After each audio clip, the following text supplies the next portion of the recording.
All right, welcome back to Legacy Launchpad. And my name's Leah McHenry, and I'm here with one of my favorite clients, Angela Hepp. And it's so great to have you on. Our paths crossed a while ago now, and you've made some incredible strides in your business. And I'm happy to have this conversation with you today. Can you give the listeners just a quick 60-second snapshot of what you do and where you were when we first met, like where you were at in your business, and then what happened after that, and then take us on the journey a little bit. Sure. Thank you so much, Leah. It's a pleasure to be here. So, yeah, when I first met you, really nothing had even started with the business. It hadn't even really gotten off the ground, I would say formally. Informally, I had been doing some coaching. I had several people reaching out to me because of my incredible transformation, which we may talk about in a bit. But as far as like having a quote unquote business, that hadn't really materialized yet. So then when I bought your course and joined Legacy Launchpad, started learning a lot. The very first stuff I dove into was the Instagram stuff. That was really helpful, the Instagram marketing. Started implementing a lot of your strategies in there. I already had somewhat of a following, so that just was helpful to add some momentum. And then life really took a turn when I ended up really just by the hand of God booting me out of the abusive marriage that I was in. I had no plans to leave.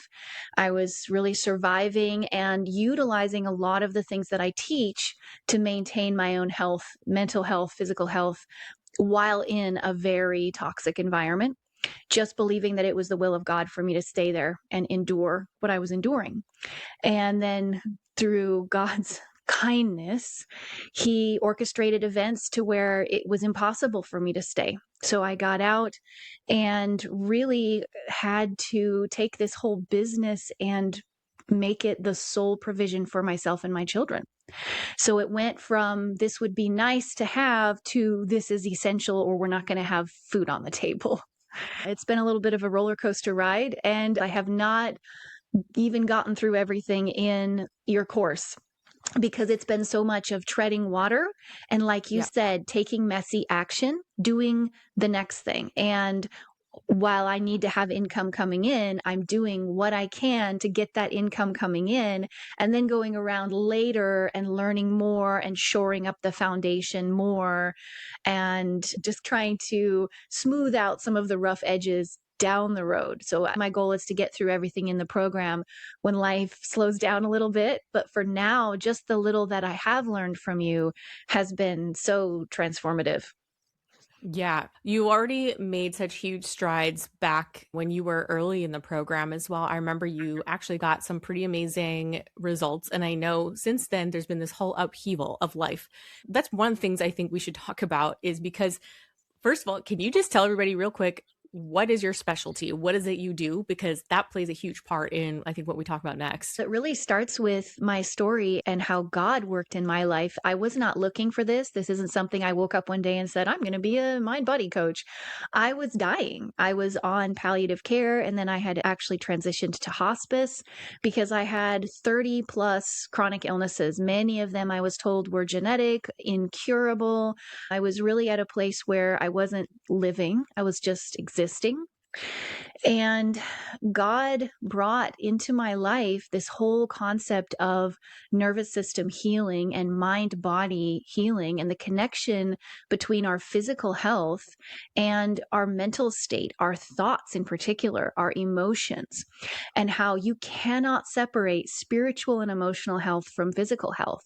So my spiritual health was very strong. I had no one but God to cling to through all of this.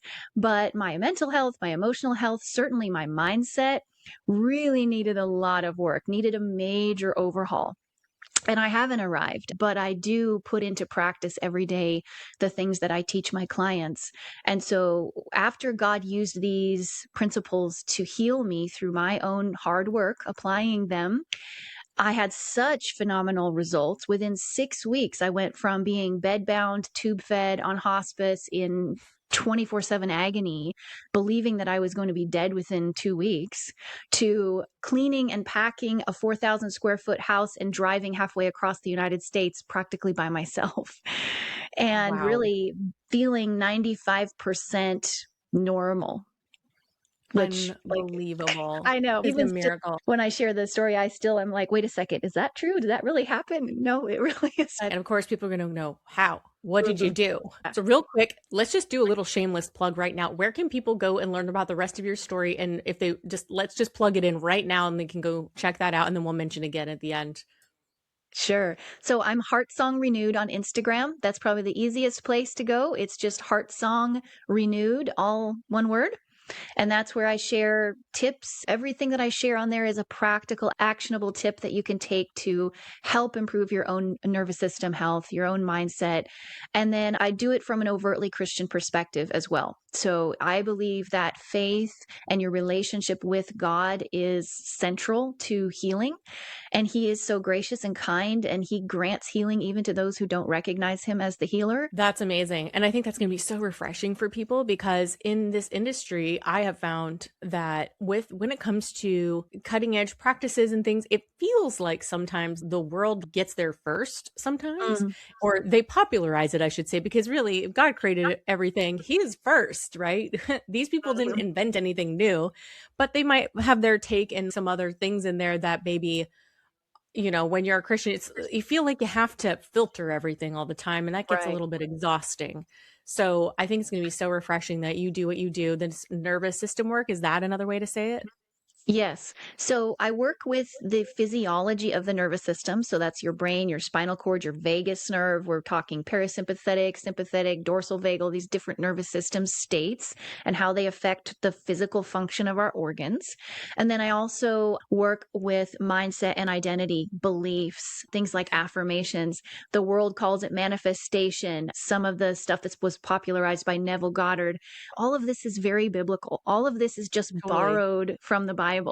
We are Yeah. always speaking affirmations over ourselves. Are we saying things like, I suck at this? That's an affirmation. Or Right. I'm just not an athletic person. Or Right. I have ADHD. Oh, I hate to hear those sorts of things because you're Uh, literally saying I have a limiting condition when no, that's actually right. something that can 100% be healed and you can move forward Oh. past that limitation. Can we go down the rabbit trail for a second? Because this is really Yeah, go exciting for it. to me to talk about these kind of things. So, when we're talking about speaking limiting things over ourselves, can you tell me what are some other things that you think what are things that we might say to our kids that we don't even know or that we're speaking over them into their identity or into without realizing it? Can you give us a few more examples? I remember back when I was living in a lot more fear and a lot less trust, I would say, be careful all the time. Mm. Be careful, be all the time to my kids. And now I say things like be wise, be Ooh, cautious, yeah. enjoy yourself, because they're going to be careful. And you telling them to be careful is not going to make them more careful, right? Right. So, really, what you're wanting to do, or what I was wanting to do, is ease my own concern over them Yeah. being kids. But you know what? They have to be kids. They have to learn, and they will learn by falling down and hurting themselves occasionally. And Right. that's life. Yes.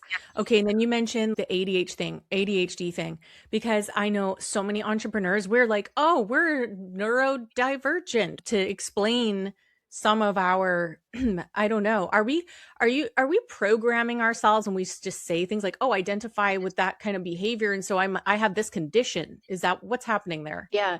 So, first of all, I don't want to discount neurodivergency or act like we're all cookie cutter and we should all have the Right. same brain or we should all attain to the same mental state. Like, no, Yeah, I think God created our brains as unique as our fingerprints, and sure. people are going to approach problems in different ways. And I think that's incredible. Where I think we get into trouble and where I got into trouble, which actually led me to my deathbed, was in receiving something spoken over me. You have, for example, Ehlers-Danlos syndrome. This is a genetic connective tissue disorder that will Oh, only get worse. You will only deteriorate. You will end up in a wheelchair full time. Another one was hypokalemic periodic paralysis. You have no hope other than to just manage your symptoms. So when I heard that spoken over me, I then adopted that and spoke that over myself. And I would tell people, I have this, therefore I can't do this, which Okay. in actuality was not true. Those things are Mm. curable. God created our bodies to heal when we learn how to unlock their ability to do that. But if we're telling ourselves all day long, I can't do this because of this label I've been given, then yes, we are absolutely limiting ourselves. Okay, so is that called the nocebo effect? Is that Mm. real? Yes, that is real. Yes, Aha! I it got is something as right, real teacher. as the placebo effect.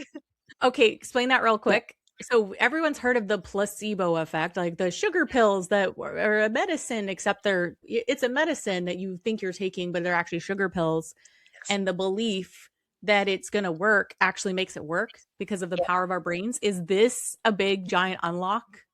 Many people will hear this and they'll go, oh, it's just positive thinking, or oh, it's just mind over matter, or there's a lot of nuance to this. It's not as simple as I wake up in the morning and just decide that I don't have EDS and so I don't have EDS.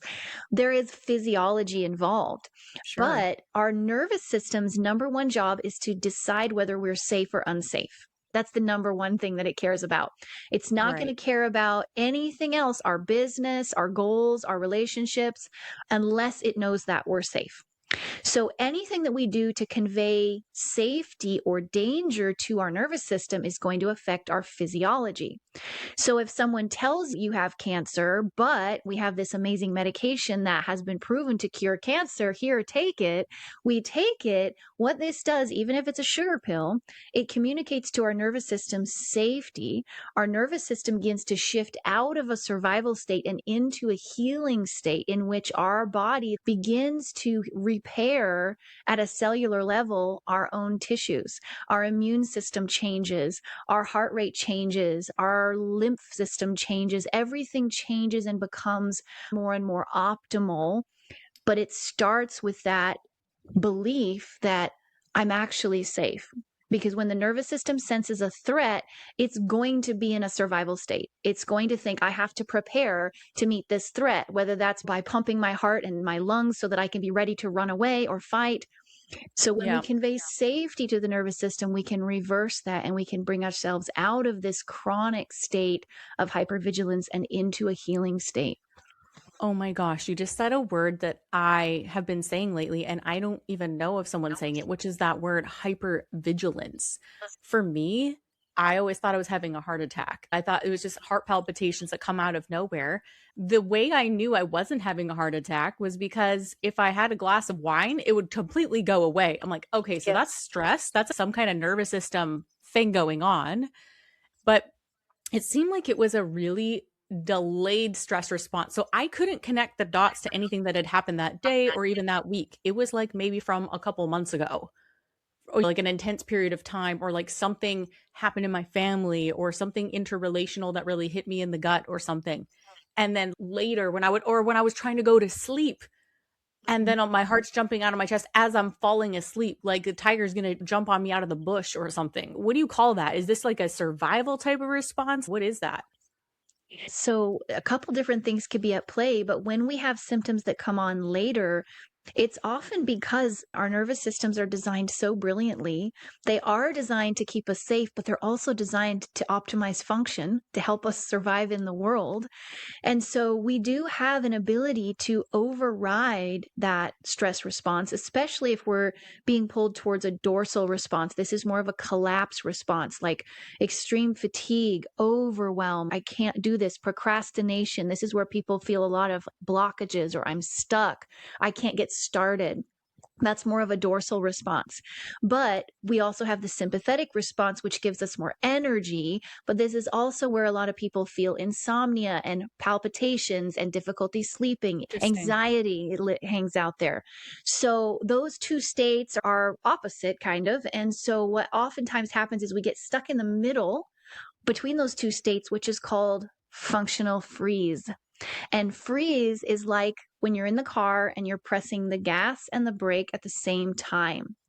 Wow. Your nervous system is in a tug of war. Now, this is helpful in that People in functional freeze are generally functional. Like they can make it through the day, they can have the coaching calls, but there's probably some underlying low grade anxiety there, or maybe some GI trouble, or maybe a little throbbing headache in the back of their neck, or they've got tension in their body, but they're able to function and most people can't tell there's anything going on. Right. When you get ready to go to bed, you're taking your foot off of one of those. And so your nervous system is going to shift into one of those states. Either it's going to go full blown sympathetic and you're going to have a panic attack and racing hard and feel like you're having a heart attack, or it's going to go the other way and you're going to fall into dorsal collapse. You might, like I did, I would go completely paralyzed. My whole body would paralyze. I couldn't open my eyes, couldn't talk, nothing. It was just complete shutdown.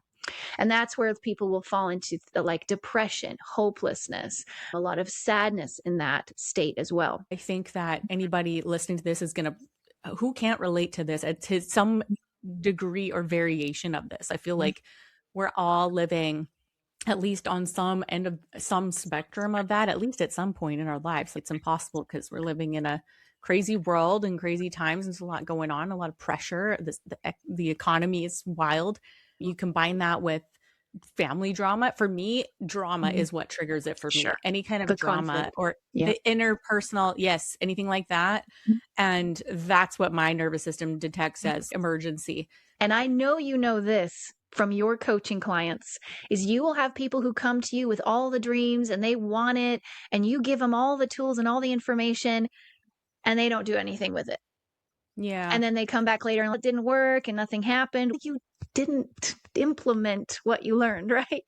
So Yes. it's good news in that, yes, it is a skill that can be learned. It's bad news in that, yes, it is a skill that can be learned and you have to learn it and you have to implement it. And some people will do that and it will change their life. It will save their life. It will give them the life of their dreams if they take it all the way. And Yeah. some people will say, no, this is too hard. There's too much resistance. I don't like how it makes me feel. I'm not willing to stick it out through the discomfort where you're confronting your own demons. They're not willing to do that. And so they miss the incredible rewards waiting for them on the other side, physically, spiritually, emotionally, mentally, all the things. Okay. Paint for me, what is the blue sky version? Let's say someone is willing and they do implement. What does the other side look like when they know how to do this? Maybe you could, if you want, share a little bit of what you've recently gone through and how you were able to not only keep yourself really grounded, but also your children going through a tumultuous time. What does that blue sky scenario look like? How Mhm. good can it get? Yeah. I would say if I could sum it up in one word, it would be rebirth. When I came out the other side and I came through the fog and saw the world for the first time as it really was instead of as I had created it in my mind, when I really saw who I am, what my body is capable of, it felt like I had been born again. It felt like I was starting life over from scratch. Everything felt new. Everything felt beautiful. Everything felt expansive. It felt like anything was possible. I felt like a superhero. Wow. So that is really what happens when you come into the authentic self that God created you to be. And this is not the worldly, self centered version of now I get everything I want. Right. God created me freaking awesome. And yet Yeah. I'm a fallen sinner and I need a savior. But Jesus Christ has saved me and now he wants to use me in this world. How can he use me if I'm sick and broken and fearful and limiting myself with these beliefs that aren't even true? And so when he Right. peels that back and he reveals to you the truth of who he is, who you are, his purpose for you, it is absolutely exhilarating and incredible. And so this experience that I've recently gone through was a tremendous test of my faith. It was a test of my healing. It was a test of, are you going to go back to being sick through this Mm. huge stressor? Because when I first left, I was in fight flight for about probably a good while, but for the first couple weeks, I barely ate anything. I barely slept. My nervous system was Yeah. just in full on survival mode. But where we get into trouble is when that hangs on for weeks and months and years, and that's not Right. sustainable, and that's when chronic disease happens. Yeah. So I was grateful during those couple weeks because everything that I've learned that is now my default, I was aware and I was mindful and I was present even in the survival mode. I knew I was in survival mode. I knew that the reason why I wasn't eating was okay. The reason why I wasn't sleeping was okay. I knew that even if I went days without really getting a good meal or sleep, I would be okay. And I was grateful for that survival state that I was in. Instead of in the past being in that survival state and being terrified, what's going on? And also, were you able to, guide your children through that too? Because it's always so Mhm. jarring and there's things going on in their little bodies as well. And I forget the ages of your kids. Are they young? I feel like young teens or preteens? Yeah, had just turned 15, and then my youngest was 6. So knowing the physiology of what's going on, not just in my body, but in their bodies, the very first night that we escaped, we were in a hotel because the shelters were all full and it was Thanksgiving, so we had nowhere to go. And so we just went to a hotel, and the very first thing I had us do when we unloaded our suitcases in the room, I said, "Come on, guys, we're going to the stairwell." So we went to the stairwell and we ran up and down the stairwell. We did stair push ups, we did wall squats, we laughed, we played, and it was just a blast because what I was doing there is I was channeling all of the sympathetic energy, this fight Oh, flight wow. energy that had just been generated by their amygdala signaling to their adrenals to pump out. We've got cortisol, norepinephrine, adrenaline pumping through our bodies to prepare us to run from a tiger. But because there is no tiger, I knew that if I had us try to go to bed, all of that survival energy is just going to get recirculated and trapped back inside of our bodies. And one, we wouldn't sleep well. And two, it leads to chronic disease. So you have to let it out. So we went to the Wow. stairwell, we moved that, mobilized that sympathetic energy. And then ever since then, I've been very mindful about just the basics, the real basics of move your body. Movement is so crucial. We shrink down, we collapse, we become small, we become stiff, we get locked in a prison of our own fascia. We have to break out of that. So, movement has been huge for all of us. Joy producing activities, anything that produces those hormones that counteract the stress hormones. So, those stress hormones I just listed, cortisol, adrenaline, norepinephrine, we can also produce, our body is a pharmacy. We can also produce dopamine, oxytocin, serotonin, and endorphins. These Wow. are medicine. So anything you can do that triggers your body to produce those hormones helps to balance out those stress chemicals. So that would be going and doing Mm. something fun, going to a cultural event, a music event, watching a funny movie that makes us laugh, jumping on the trampoline, doing art, doing music. We do a lot of music. So those sorts of things, and then getting them plugged into social connection. So safety, empowerment, and connection are all super, super important when you're healing your Mm. nervous system. So we conveyed safety. We did the social interaction where we joined a church immediately. We hadn't been allowed to attend church. So they have Wow. friends now. We go to different activities, different social events. So that's kind of, I know there's a lot more, but those would just be the big ones that first come to mind for me. Wow. So, is there a specific process or framework that you take people through when they work with you? I had considered creating my own course, my own program, and I may do that someday when, again, time permits. But right now, I'm a matriarch, so I'm handling everything myself. And I love that term. I decided one day I'm not going to call myself a single mom because I've been a single mom for the last Yeah. 20 years. I've been a single mom of 5 now, or of Okay. 4. Now I'm just a single mom of 3. And so I decided I'm not going to call myself that anymore. I'm going to call myself a matriarch because that's I what I like am. it. So because I'm taking everything on my shoulders right now, I don't have time to create a course. So what I do is there are lots of nervous system programs out there already, good ones that I went through. I have a few that I would recommend. And so I work one on one with people who are in a nervous system program. So as long as you choose a nervous system program, and I can help you with one if you're not sure which one you want to join that. So that gives you the building blocks, that gives you all of the homework that you're going to be doing on a daily basis. I am like the physical therapist. So that's like the exercise plan. I'm like the person who comes in and actually shows you how to do it and answers Mm-hmm. your questions when you start doing it and you're like, oh no, what's my body doing? Or I have all this resistance, or I have all this fear, or this doesn't feel right, or things are getting worse rather than better. Am I doing something wrong? That's when Mm-hmm. you come talk to me. We also go deeper into like emotional work. I'm not a therapist, but we talk a lot about the somatics of emotions, which are very important. I have one last question for you, which is I don't know how many people in your world are entrepreneurs or business owners, but from what you've seen, have you noticed any particular patterns with the entrepreneurial side of things, like any specific symptoms or struggles that they have compared to the average person, or is it all the same? I would say that the majority of my clients are where I was or close to where I was. So most of them are unemployed. Most of them are not by choice, but just because of the limitations of how bad their health has gotten. Okay. And so that's hard in that they some of them are still working jobs, but it's part-time, or they're working and they're just like, I don't know how much longer I can keep going in Oh, this. So there comes a point where if you become aware of this stuff early enough, you don't have to get to that point. You yeah. can heal and you can reverse and you can restore your health before you get to the point where you're bedbound and going on hospice and not able to work at all.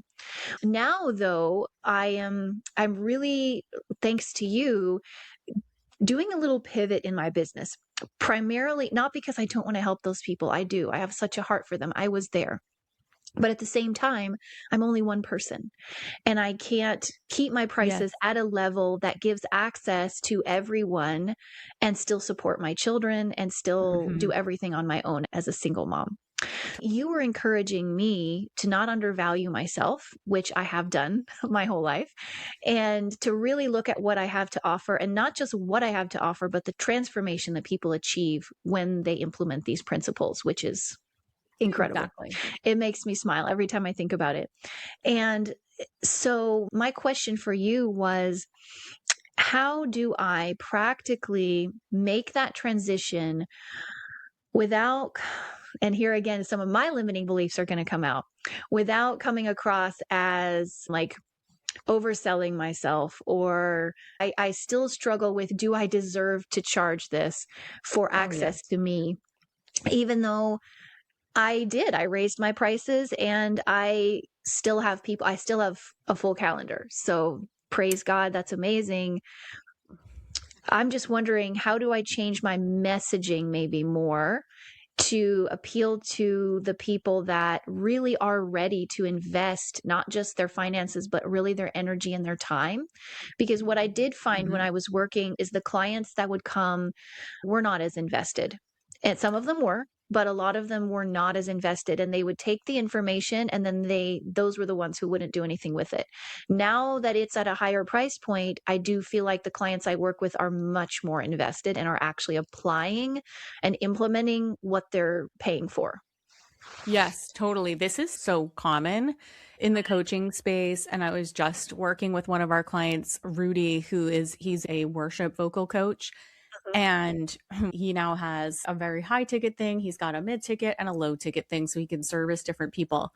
I think you saw when we were chatting before, I pointed you to this one lady who does this somatic work. She comes at it from her own unique angle. You have your own unique angle, but she does not work with people who make less than $3 million dollars a year. So these are high functioning entrepreneurs and business owners and very affluent people who are realizing that there's problems going on with their nervous system, and that's actually inhibiting their ability to go to the next level of business and income because of all these, I'm assuming, safety mechanisms that are happening in their body that's preventing them from going to the next levels. Here's the thing, and I know you're so going to work past this can I charge enough thing. We're going to work through that, and you will get through that. You're already on your way because you cognitively know it, and now we have to integrate that too.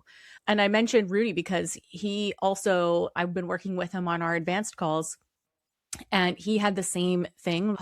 I have this heart for all these. When you're working with people in the ministry or in churches, that's historically people who don't have a lot of budget. And so we had to work through that. And how do we do that? He's now almost doing a B2B thing where he's working with the churches have a budget. They have a budget for a worship pastor and programs. And this is a training that they can use over and over. And aside from your social media where people can consume all of that free stuff, I'm assuming you have other things. I don't know. What do you have? So the group coaching and all the content is all part of the higher ticket coaching packages.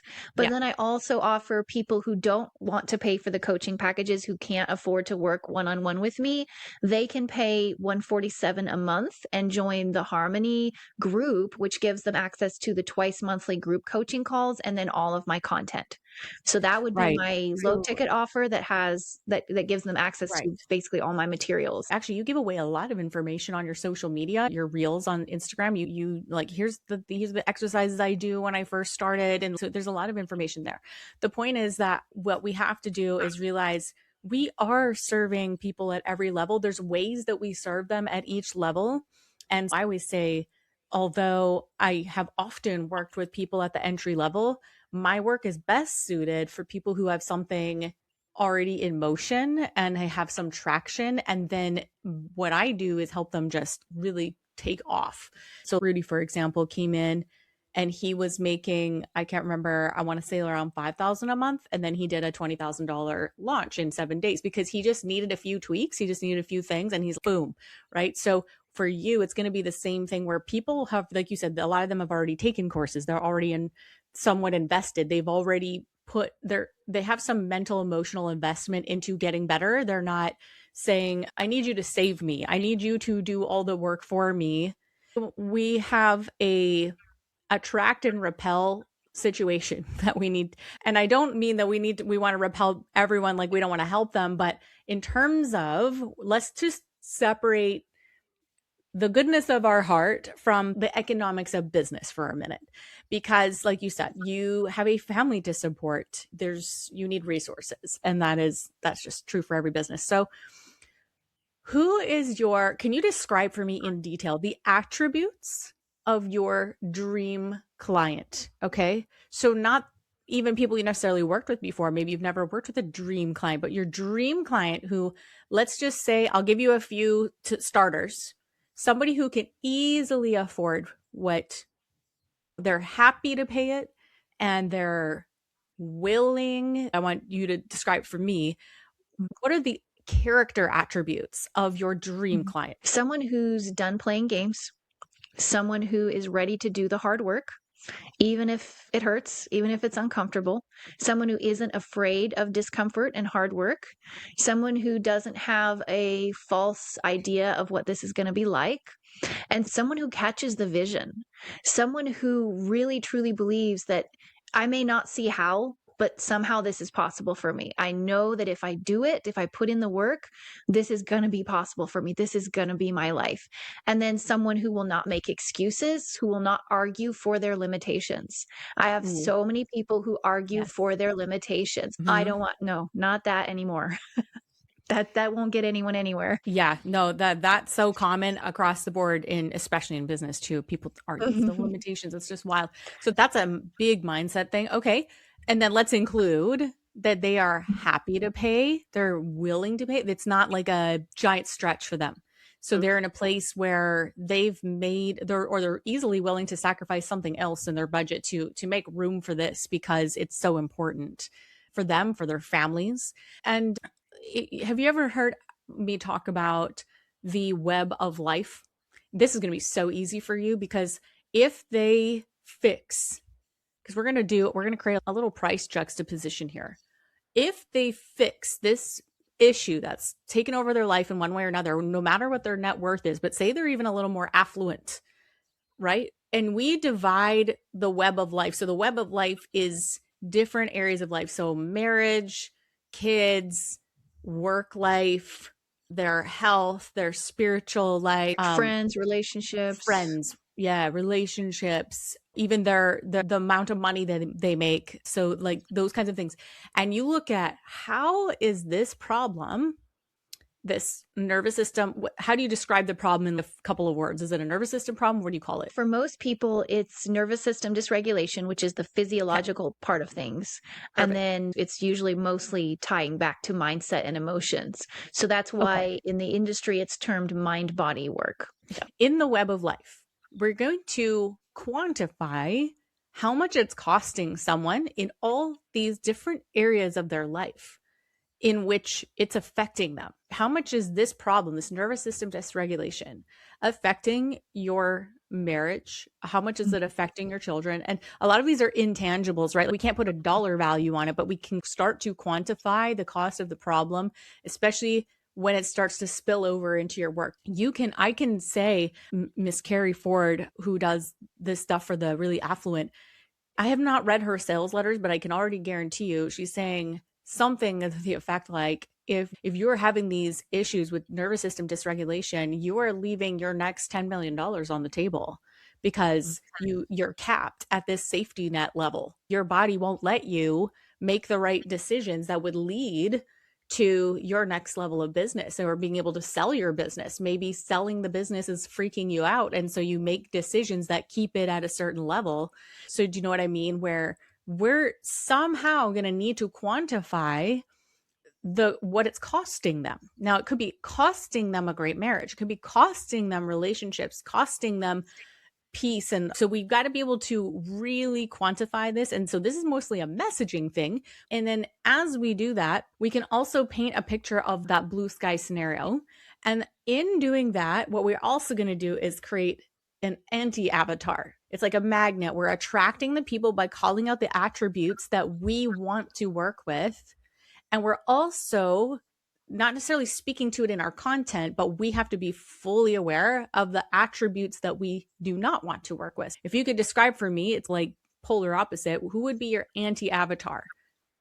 Someone who might blame you for lack of results. That would be Mhm. someone you wouldn't want to work. Exactly. That's an attribute, Yeah. right? Okay, Yeah, what else? for sure. Again, someone who makes excuses, someone who always has a reason why they can't or won't do the work, someone who is too invested in the labels they've been given and unwilling to let them go, too much invested in the illness identity and unwilling to step into a new identity, which is a huge part of the process. And for that, I always tell people, make so much money that you can start a foundation or something and then help all those people for free, like that you want to Mhm. help, right? But like you got to make enough money that we can Mhm. have the resources to do Mhm. that kind of stuff. There are enough free resources out there that someone Total. who has the motivation and is willing to not make the excuses can do it Right. without paying a cent. It is possible. And knowing that this is really freeing. It's not our job as coaches to solve every problem that someone has, to be the be all Mhm. an end all of all their problems. We're here with a really specific expertise on something. And that's where we work with a certain kind of person at a certain level who's looking for a specific kind of outcome with the methodology and the unique mechanism that you bring to the table. And that means cutting out a massive part of the market. And that feels very counterintuitive for people who are very open like me. I want to help everybody. I do. And it's counterintuitive and it feels exclusionary and it just feels not good at first. And do you struggle with that at all? Or are you able to easily accept my work is for a very specific person in a very specific area of life who's looking for this outcome and is ready to has these attributes. That's who my work is for. Are you there already? Yeah, I think pretty much I am there already. One of the things that I would say doesn't affect me like it used to is the woke ideology and how the woke ideology of accessibility and entitlement has really worked its way into this market. It's worked its way into everything, but it's that I deserve to have what you have to offer without paying for it just by the fact that I exist. And Okay. that ideology is so damaging because it for those of us who haven't done the work, and don't have the boundaries, it promotes guilt. And oh, I have to help them because this is Mhm. what the world is saying now, is that everyone should have free access to everything. And that's just not how the world works. That's not That's biblical, right. for one thing. No, that's really good. And also it devalues the whole market. That's a great point. And that's a whole other conversation I would love to have on, yeah, the entitlement culture that we're in. So I'm glad to hear that you're not struggling too deeply with that, because there would need to be a breakthrough there in that case, because it's really hard to charge what you're worth when you're struggling with that kind of guilt thing Mhm. of I need to help everyone. So I will say that even I've been doing this for over 10 years coaching, and I still struggle with narrowing down who my work is best for. It's always counterintuitive. You want to help everybody. So even still to this day, I'm always refining. So I just wanted to let you know that's something that we wrestle with. But in terms of where we go next, where do you want to go next? So you've definitely upped your prices, so I'm glad to hear that. What do you need next? What are you struggling with next? Because I did up my prices and I do have, I believe, a couple of packages that people seem to be resonating with. I want the messaging and, like you always say, the white glove or the 5-star customer service. I want that to be there. And because I have not been on the receiving end of 5-star customer service very much in my life, Yeah. I don't really have the experience of what is someone who is elite, who is high ticket, who is maybe a millionaire. What are they looking for? What are they expecting? And is my messaging, my branding, my communication kind of meeting that standard for them? And if Okay. not, So how can I improve? okay. So let's talk about what are the deliverables perhaps of something that is high ticket, close proximity, and what kind of pricing there's a lot that goes into something like this. There's three levels of delivery and pricing matching, like the way we match pricing to delivery. So the lowest price that we would have is for static content. So we have static content that's anything like ebook, courses, DIY, anything like that, static content. That'll be the lowest price grade. Then we have customization, where these would be like anything live and group calls where we're customizing answers based on who's there, but there's somewhat limited access. And then the highest level, most pricey thing would be personalization. So we have static, customization, personalization. Personalization is where there's nothing cookie cutter about it. We might be using our existing frameworks and our existing methodologies, but it's not cookie cutter anymore. Now we're tailoring everything to a very personalized experience. And this is our white glove, 5-star, highest ticket experience. And for that, I would say for something you do like that, even 6 weeks, even 12 weeks, the number that comes to my mind should be like no less than $10,000 for something like that, because of the way it will transform someone's life, their revenue. Think about it. If someone is capping their revenue because they're stuck, like me, when I was stuck in that, I should have hired you a few summers ago. I was stuck in that fight or flight. I would have paid you 10 grand to get me out of that stuck zone. So when people really have a problem that they know it feels like torture. That felt like torture to me this one Yeah. summer that I was stuck there. I was functioning, but at it was not fun. And I would have done anything. And I did. I did try taking some courses, and it just wasn't quite, I didn't know what to do with it. So I would have paid for Mhm. that advice. And one thing I will tell you is this is something I try to remind our students all the time of is do not build a business around poor people. I know it sounds so terrible to say it, but don't build a business. Like, again, we're talking about business here, not a charity. There's lots of charities, there's lots of free resources.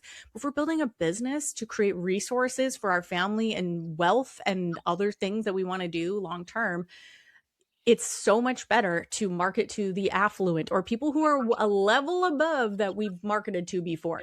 And the reason why, there's two reasons. Number one, it's an easy sale. It's so much easier to sell to people who they're not penny pinching. And the second reason is that in all of our messaging and our marketing, if I call out, hey, 7-figure business owners, who the people that tend to respond to that message are not 7-figure business owners. They are 6-figure business owners who aspire to be 7-figure business owners.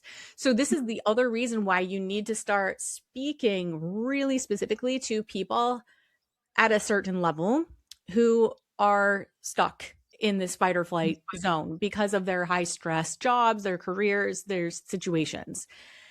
How we word that is some ninja copywriting, some ninja messaging stuff I'd love to work with you on a little more.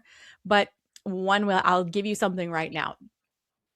You can start talking about this really specific language in your social media and in your content. And that would be people who have already spent thousands of dollars on trying to fix this problem or thousands of dollars on their health. Now, there's going to be some people who have spent thousands of dollars who couldn't afford it. That's true. But usually, like when we talk about courses and programs and coaches and stuff, usually there is some affluency there where they've been able to do that, or they've done what they had to do. You know what I'm saying? So people who don't have any money at all aren't spending the money because they don't have it to spend. Okay, let me ask you this. If you could name, who has been your best client you've ever had that you've ever worked with, who got the best result? You know their name? Yeah. They've paid you the most money. Yep. They got the best results. Yep. They do everything you ask them to do, and you would hang out with them for free. Yep. That's great. Did they have a little bit more affluency, like in terms of budget? Yeah. There you go. Okay. Like it was like nothing for them to just pay in full, right? Yeah. This one lady in particular, she finished a course and then immediately bought a second one.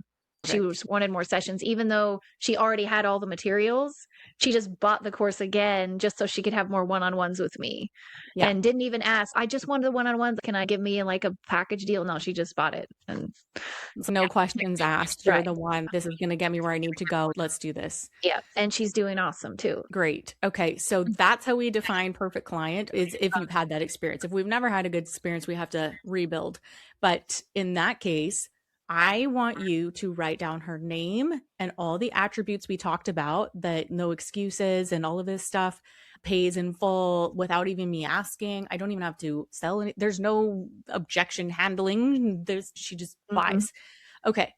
And every social media post from here on out is only for her. You are only writing to this one client, or you can rotate the 3 best ones you've had, but you're speaking directly to the little things, the little experiences, the little things that they're experiencing in their day, of where they're at before they work with you, and then also the thing they really want after they work with you. I'm going to speak to the micro wins. That is just like how their day feels. Imagine you're going to the grocery store or something stressful happens and you're not immediately thrown into a panic attack. You're actually like, hey, I actually still slept pretty good, or whatever those little micro experiences are, those micro wins.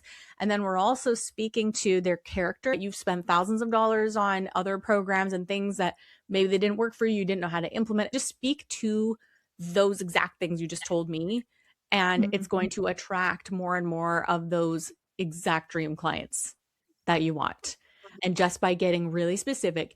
Now, I'll also mention sometimes we accidentally attract the people we don't want by speaking to, I've done this. I've mentioned things that of attributes I didn't want to work with, but the problem is that when we speak to, that's who we're speaking to. And then the people we don't want are attracted to that because they're called out. We're attracting the thing we don't want by speaking to the thing we don't want.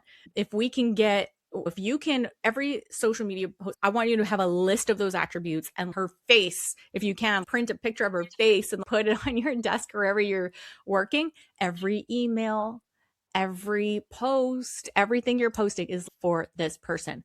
If you have any recorded calls of them, you could pull the transcript and find any words of the first session, the way they describe their life and what's going on. And we're just looking for how do they describe it, these moments. And it might be fresh in your brain, but if it's not, I would pull the transcripts and just look for patterns in, if they're, however they're describing it, we want to use their words. So we don't want to use language that's like either jargon to us or the way we describe it, because this is really easy to do, and I have to even catch myself. Like, for example, this particular woman, we've done a lot of inner child work around feeling like she's in trouble and having super high expectations for herself. So if you would say something like, do you need inner child healing versus do you feel like you have an inner critic that just won't shut up?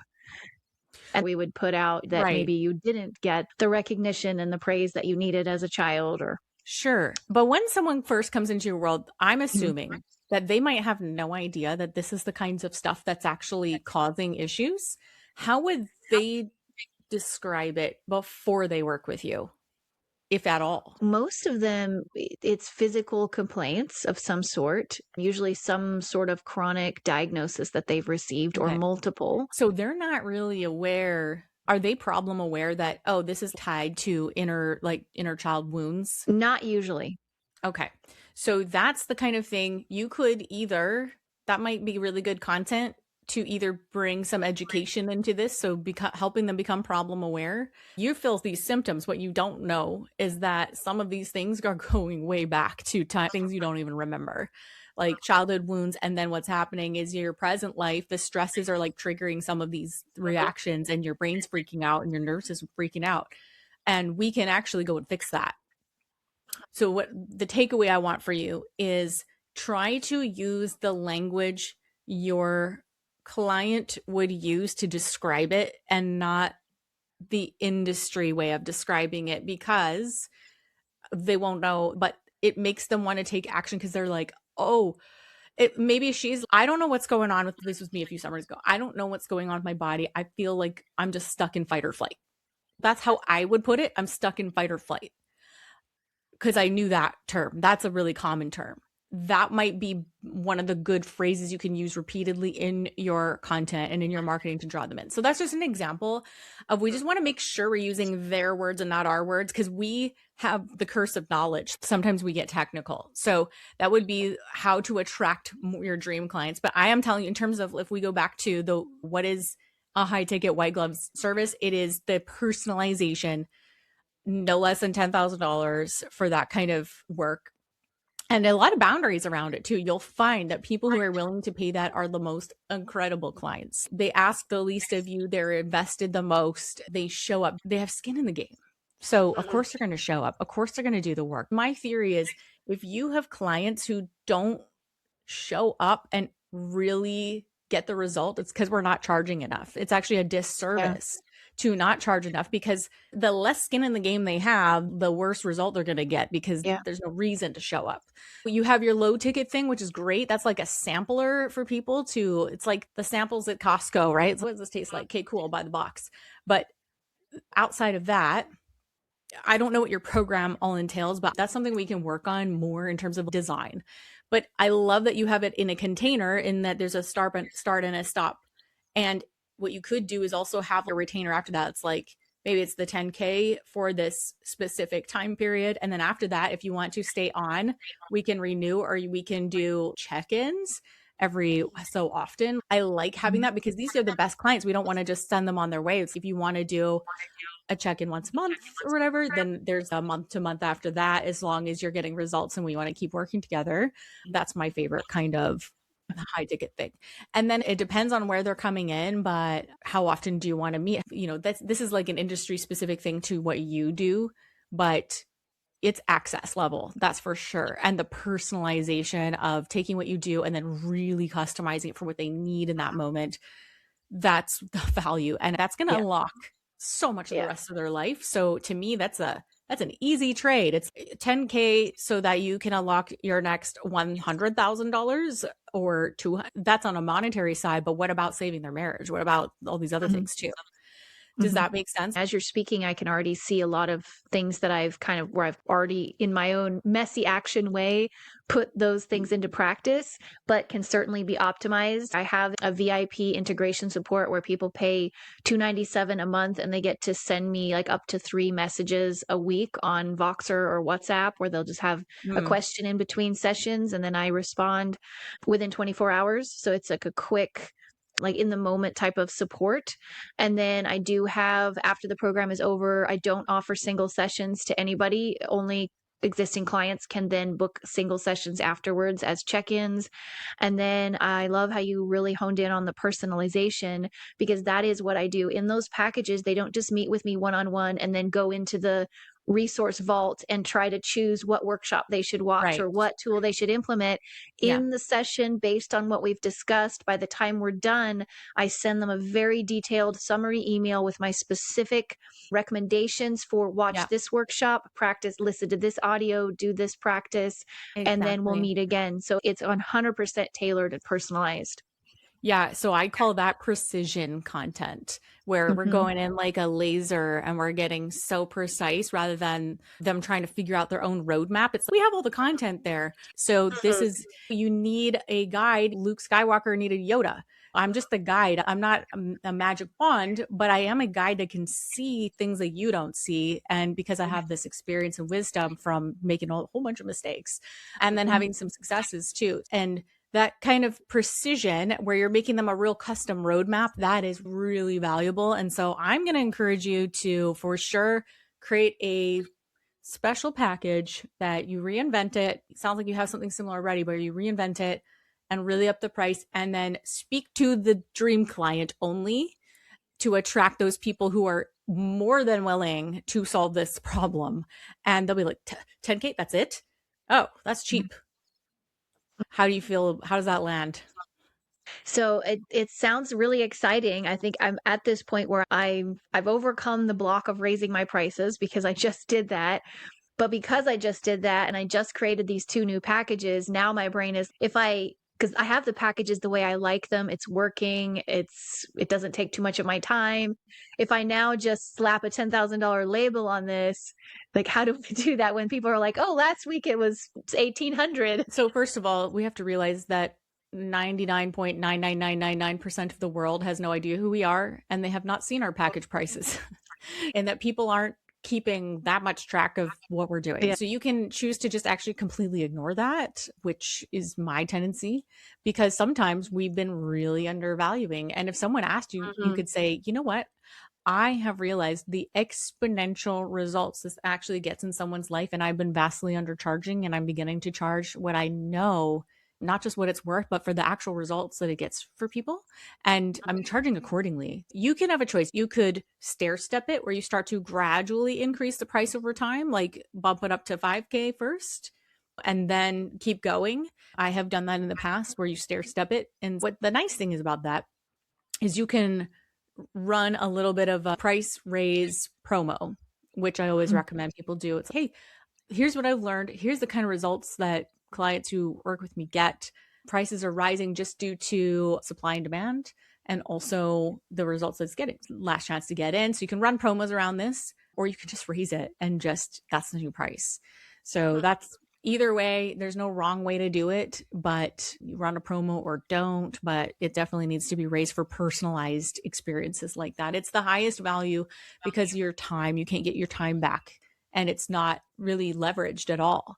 And it's not bad that we're spending our time with people. I love having conversations, but it's not a leveraged thing, unlike a Mhm. static course or a book, right? Which you can have Mhm. millions of people go through that. Or even a It's a workshop that then becomes Yes, evergreen. totally. Mhm. And by the way, Mhm. you mentioned that you have a bunch of workshops. That sounds like a great thing. I don't know if you're already bundling those things, but that sounds like a great like $500 here or $1,000 to grab the bundles for workshops. You can repackage some of the I stuff do. you've already done. Yeah, because they're all hosted inside of Patreon, they make it really easy to just create collections, and Perfect. those do not sell. They People do not go for that at all. So they either want to be in the membership where they can have the one-on-one time with me in the group coaching calls, or they really just want time with me. There's not a lot of people who just buy the digital products. Okay, that's interesting. Well, there could be a messaging thing around that because people definitely still do buy courses, but it tells you that there is demand for your time, which means we adjust the price accordingly. That's a no-brainer. That's easy. So, what is your revenue goal per month or per year? Right now, I would love to make 10,000 a month. That would be really comfortable and a really Oh, big relief perfect. for us. All you need is one client. That's true. That's literally, you just need one client, done. Yeah. And I also need to figure out how to withhold taxes because I haven't even begun doing that yet. That's all been a big learning curve for me too. I'm sure that you have a few people that are already in your ecosystem who would be exceptional clients. So to me, your challenge now and your homework is going to be your next, say, 10 posts are just from now on. You are writing directly to the most affluent client that you've already had. Picture her face as you're writing the content and call out some of the characters as like, if you're ready for this, you feel this way, you're done with excuses, you're fed up with blah blah blah, you've already spent thousands on other programs that didn't get you where you want to go, and you're ready to go. That's who my work is for.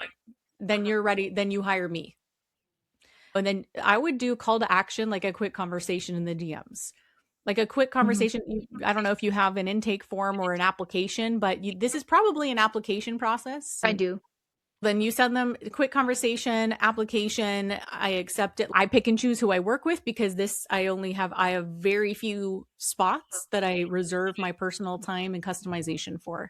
You position yourself as you're the one accepting them, not the other way around. Yeah, I was determined from the very beginning I was never going to do that, even though all the other Yeah. coaches do that. No, I'm not giving my time away. Yeah. And You so I don't need, created a discovery video that is on my coaching packages page where if people say, "Do you do a discovery call?" I go, "Here you go." And I yeah. just send them the link. They watch the video. It answers all the questions they would ask in a discovery call. And then it takes them to the application where it's a Google form that has if they don't select the right answer, it automatically kicks them out of the form and says, "Thank you. This is probably just not right for you right now. And Perfect. feel free to reapply later when you're in a different place." And so I don't, it doesn't even involve any work on my part. And then only the ones who meet the criteria are able to complete the form and then get to the booking page. Yeah, the conditional logic. That's Yeah. awesome. You just need to repackage and reposition. This is a repositioning. That's really it. Repositioning and then only making content for that dream client who it's like Mhm. 10K. That's it. Wow. Mhm. What a deal. Yeah. And then do So you recommend the round number? for high ticket, it's not needed. Just Okay. around, yeah, it's 10,000 or whatever. Yeah, round number is fine. More affluent people don't, that same psychological gimmicky things that work on something like e-commerce is not the same for this kind of Mhm. industry and for this type of pricing model. Would you buy, I don't know how much a Rolls Royce cost, That $250,000 makes maybe? sense. Yeah. You know what I mean? But it was Yeah. Right. 249,999. So that Yeah. $1, I'm in. And if I can help, then that's what I'm here for. And you are going to build something incredible. You will be known. You are going to be known in this space. Thank So, you. yeah, I have no doubt. I totally believe in you and what you're doing. It's incredible.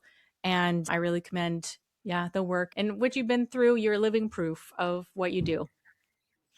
Wow. Thank you so much. Glory to God. And I want to see him use me to bring people not just out of physical illness, but into a deeper relationship with him ultimately. Yeah. And realizing that I believe, and I know you believe this too, that God wants his people to be abundant in Yeah. health and Mhm. in all the things that he has to offer us here on earth, right? In heaven, it's nothing but abundance. We're all healthy. I'm assuming wealthy. It's streets of gold everywhere. If that's what his true will is, then why doesn't he want that for us now? So we can have that. Yeah. He has a potential for all of us that we can reach. I believe that you're doing amazing work. Yeah. Is there anything else you want to cover before we wrap it up? I don't want to take any more of your time. This has been so helpful, and I really appreciate all your support and just your words of encouragement. That really means a lot. I've been blessed to actually know you, and even your work is good for me. So I will not be surprised if I start working with you soon, because I think I've been through a lot in my life. There's so many entrepreneurs that I know that they've been through a lot. And I just think, yeah, there's so much room for improvement always. So Yeah. anyways, it's been Yeah. amazing talking to you, and I can't wait to see what you do with this conversation and what you do with this. It's going to be fun. Thank you so much.